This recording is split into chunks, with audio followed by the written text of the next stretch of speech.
Welcome back, and we're going to get right into it. You know the drill. Okay. We are going to bring the nose up and in a little bit. So let's bring it out like this, and then up like this, and then let's see how this right here kind of connects like that. See, like that. And the anime style and nose really just has, well, it's a very distinct nose, right? It's an anime nose. So let's try this. We're going to swing around, and we're going to select this vertex, and then we're going to shift select this vertex. Okay, so now both of them are selected, and we are going to right click, merge vertices at last. Boom. Okay, and it pulls that in like that.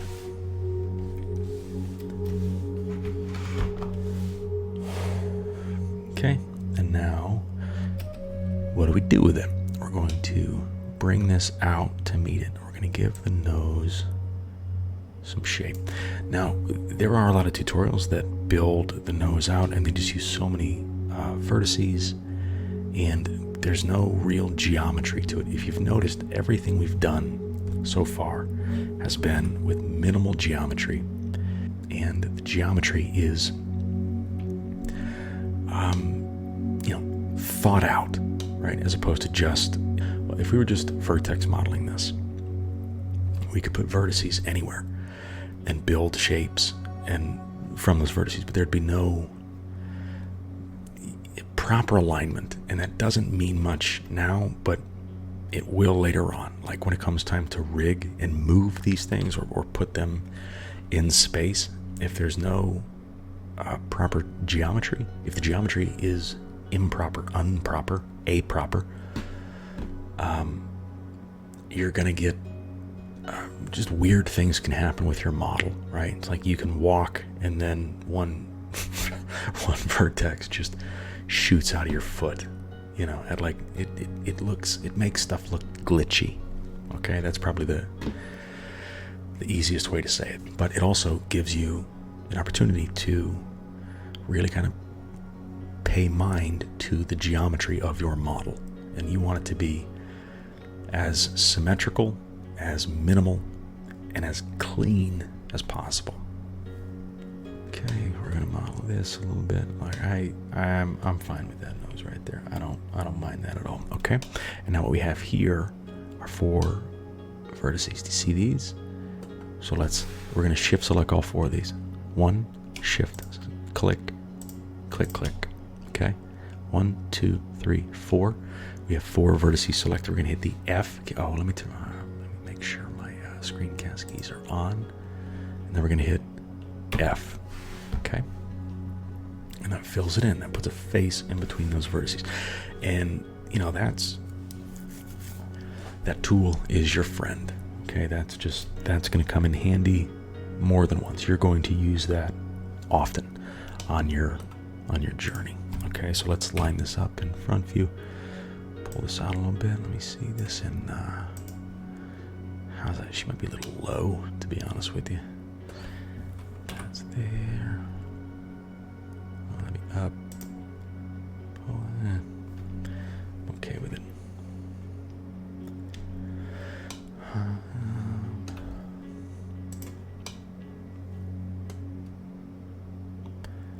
Let's pull this in. Did that move it down? No, okay.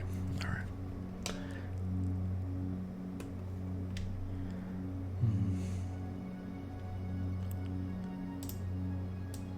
That out a little bit.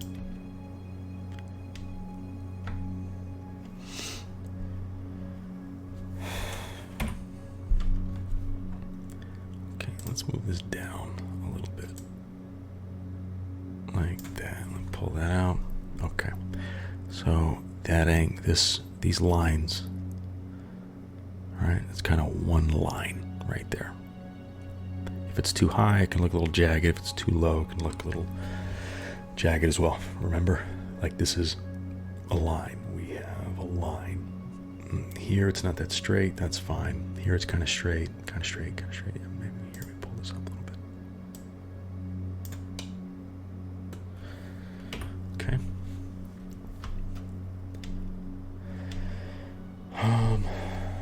Yeah, let's pull these in, pull that in a tiny bit. Okay, so there's a line, and then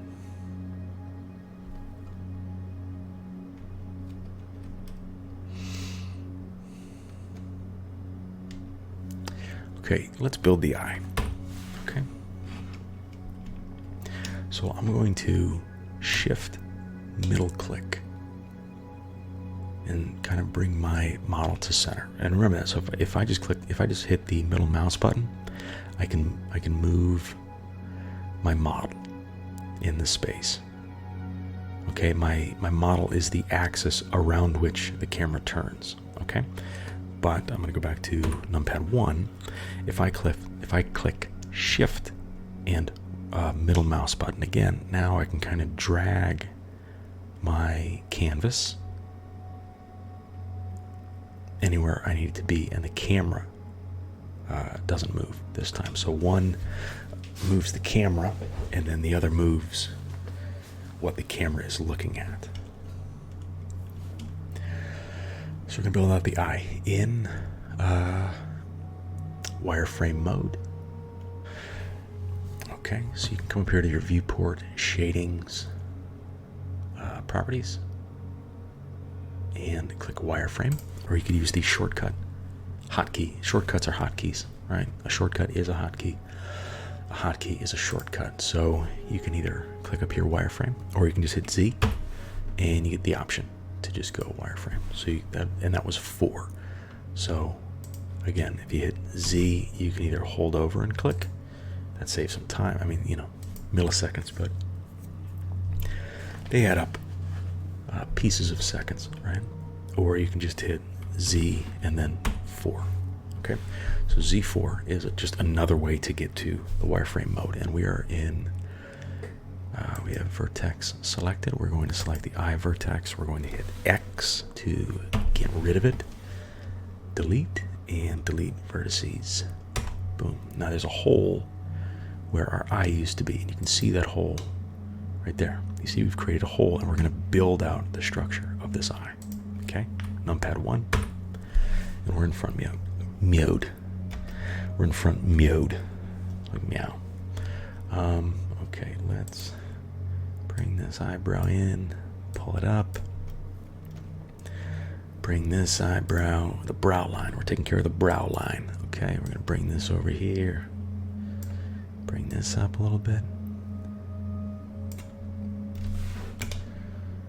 And again, shift middle mouse button moves my model. Okay, how's that look? I'll bring this down a little bit. Bring that down a little bit.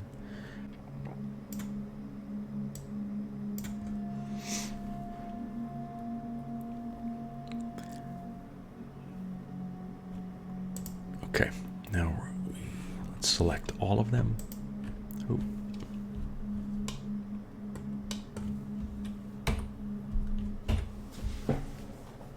Okay, so we're going to build the eye, and you do that by selecting Alt left click, and that'll select a row of vertices. It's called an edge loop.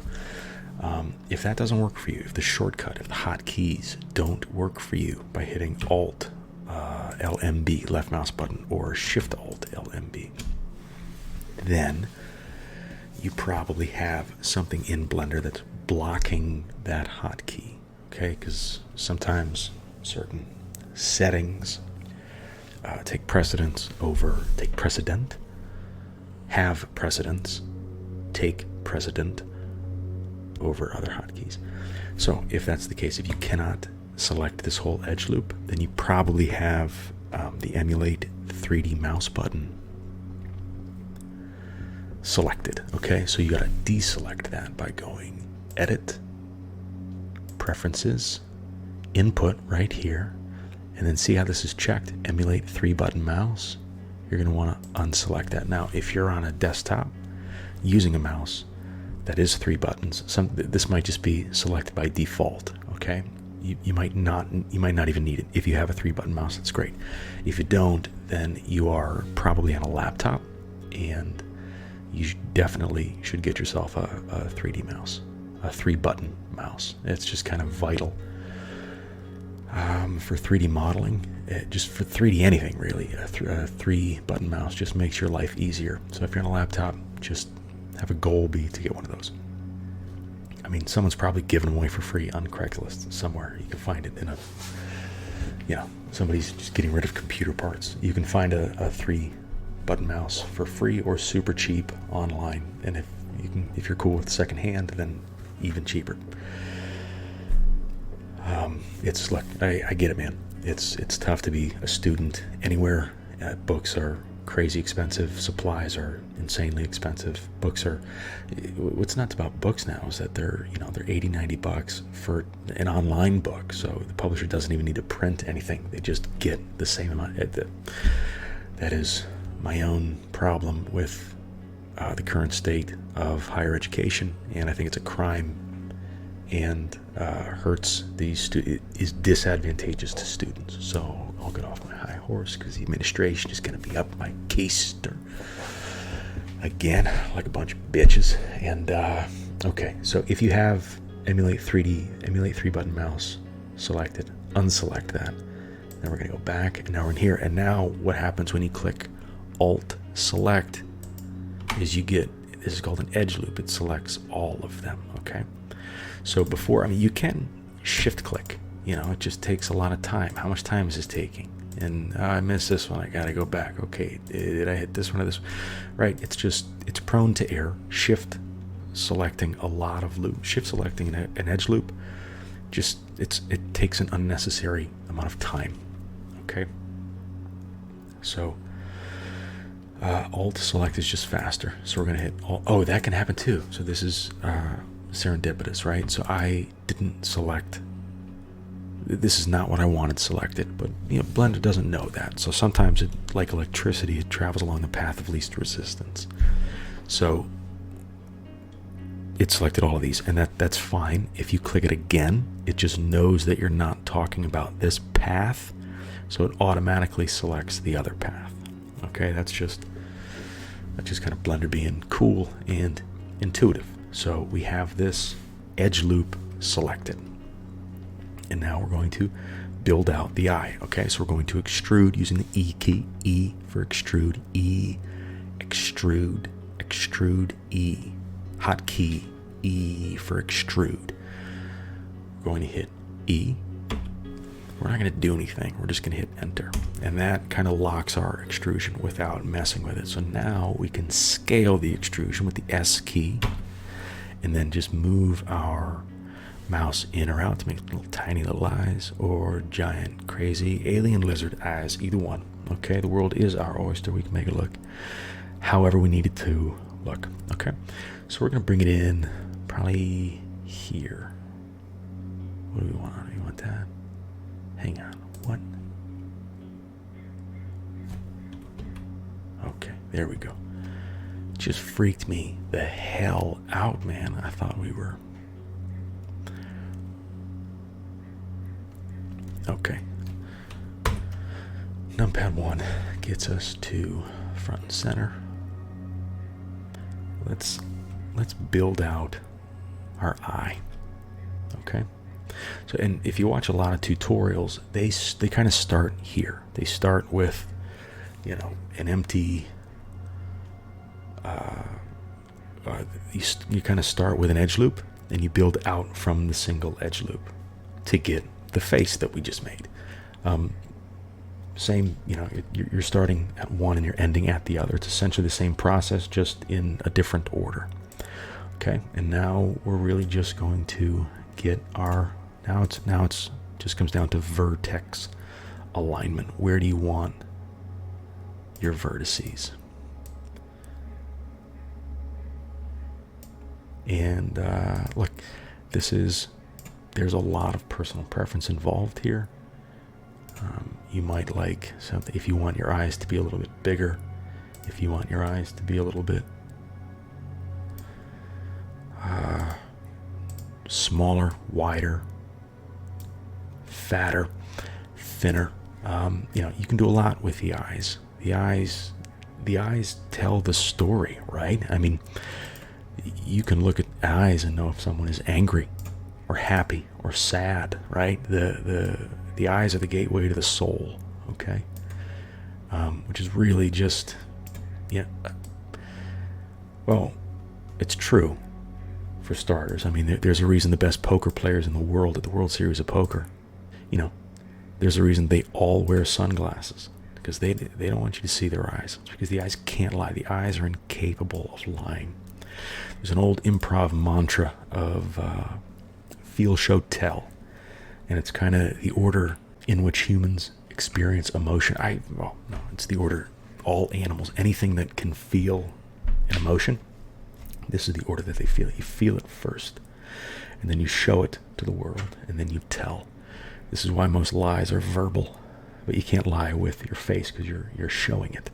Or you can hide your anger. You can use, kind words or soft words, but you can be very angry, right? So let's widen the eyebrows a little bit.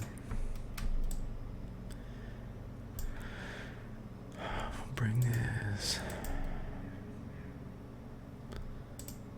That's good right there. Bring that down.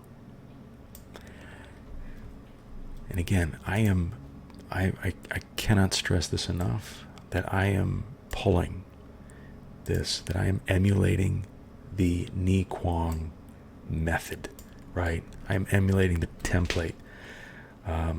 There's just, this is an artist that has the anime style on lockdown, and really has a solid template for it. And it's like, this is the one that will help people learn the fastest, because there are loads of tutorials, right? I mean, you can get lost down a tutorial rabbit hole. So it comes down to, is this something that I can make, and do I have the ability to make this, and can I follow, right? Because a lot of, we've talked about this already, like, be weary of anything that says speed tutorial. If you're trying to learn something, you're not going to learn it from a speed tutorial. If you already know it cold, great, watch a speed tutorial and learn how to make the thing that you want to make. But if you're trying to learn, the system, the software, some of the hotkeys, and make something, and learn how to make something, there is a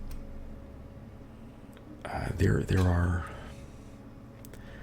clearly defined benchmarks for how effective those things are at teaching you. One, did you learn anything while you were watching it? Two, were you able to make something that you can show someone and kind of, be excited about a little bit? Is it something that you could do again? And that's huge, because you might watch a tutorial and learn how to make something and be like, I have no idea how I just really did any of that. Be kind of guard yourself, steel yourself against that, because that's never fun. That's never fun. That's not a good thing.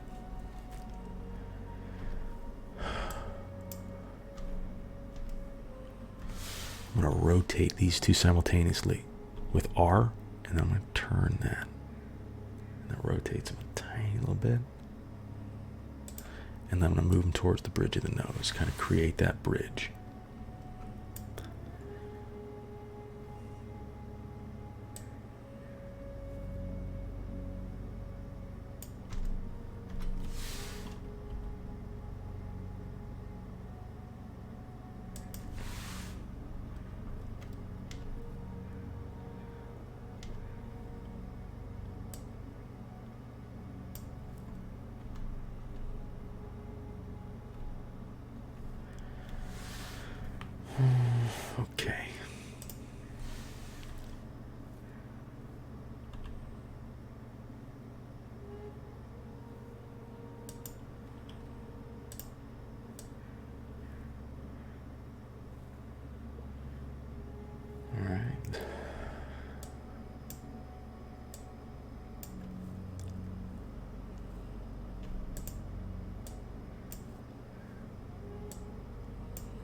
How's that look?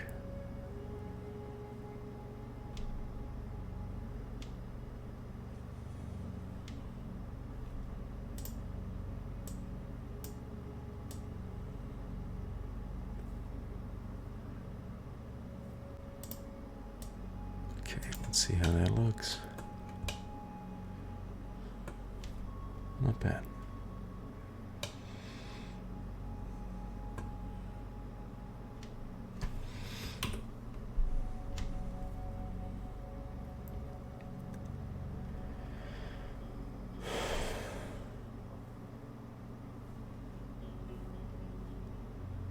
Let's bring this over.